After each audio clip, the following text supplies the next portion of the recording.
વડોદરાના યવતેશ્વર કમ્પાઉન્ડમાં તંત્રનું mega demolition 2400 કરોડની 41 acre જમીન દબાણ મુક્ત કરવામાં આવી। જમીન અંગે ચાલતા વિવાદનો સરકારની તરફેણમાં ચુકાદો આવ્યો છે।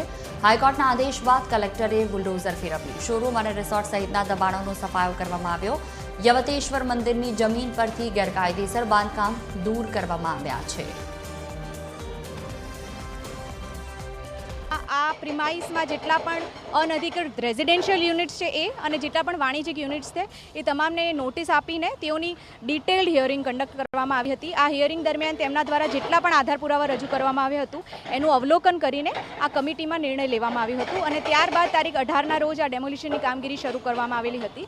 ડેમોલિશનની કામગીરી શરૂ કરતા વખતે પણ માનવતાના ધોરણે આ તમામ રહીશોને એમનું ઘર એમનો સામાન ખાલી કરવા માટે પૂરતી તક આપવામાં આવી હતી અને એમાં વહીવટીતંત્ર એમને સંપૂર્ણપણે મદદરૂપ થયું હતું। અરાઉન્ડ 1,68,000 ચોરસ મીટરથી વધારે આનો એરિયા છે અને આજની તારીખમાં અંદાજિત એની માર્કેટ વેલ્યુ 2400 કરોડથી વધારે થાય છે। વડોદરાના જાણીતા યવતેશ્વર મહાદેવ મંદિરના કમ્પાઉન્ડમાંથી દબાણો દૂર કરવાની કાર્યવાહી જિલ્લા કલેક્ટર તંત્ર દ્વારા પૂરજોરમાં કરવામાં આવી રહી છે।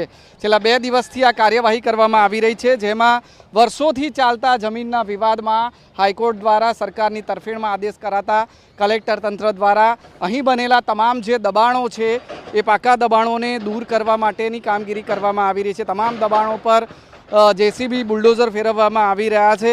વર્ષોથી આ 2400 કરોડ જેટલી માતબર રકમની 41 એકર જેટલી જમીન પર રિસોર્ટ, ગેસ્ટ હાઉસ, કોમર્શિયલ તેમજ રહેણાંક બિલ્ડિંગનો દબાણો થઈ ગયા હતા, પરંતુ આ જે વિવાદ વર્ષોથી કોર્ટમાં ચાલી રહ્યો હતો તેનો ચુકાદો આવી જતાં જ હવે કલેક્ટર તંત્ર દ્વારા તમામ જે દબાણો છે એ દૂર કરવામાં આવી રહ્યા છે અને જે પણ દબાણો દૂર થશે ત્યારબાદ જે ફેન્સિંગ કરવાની કાર્યવાહી છે તે હાથ ધરવામાં આવશે।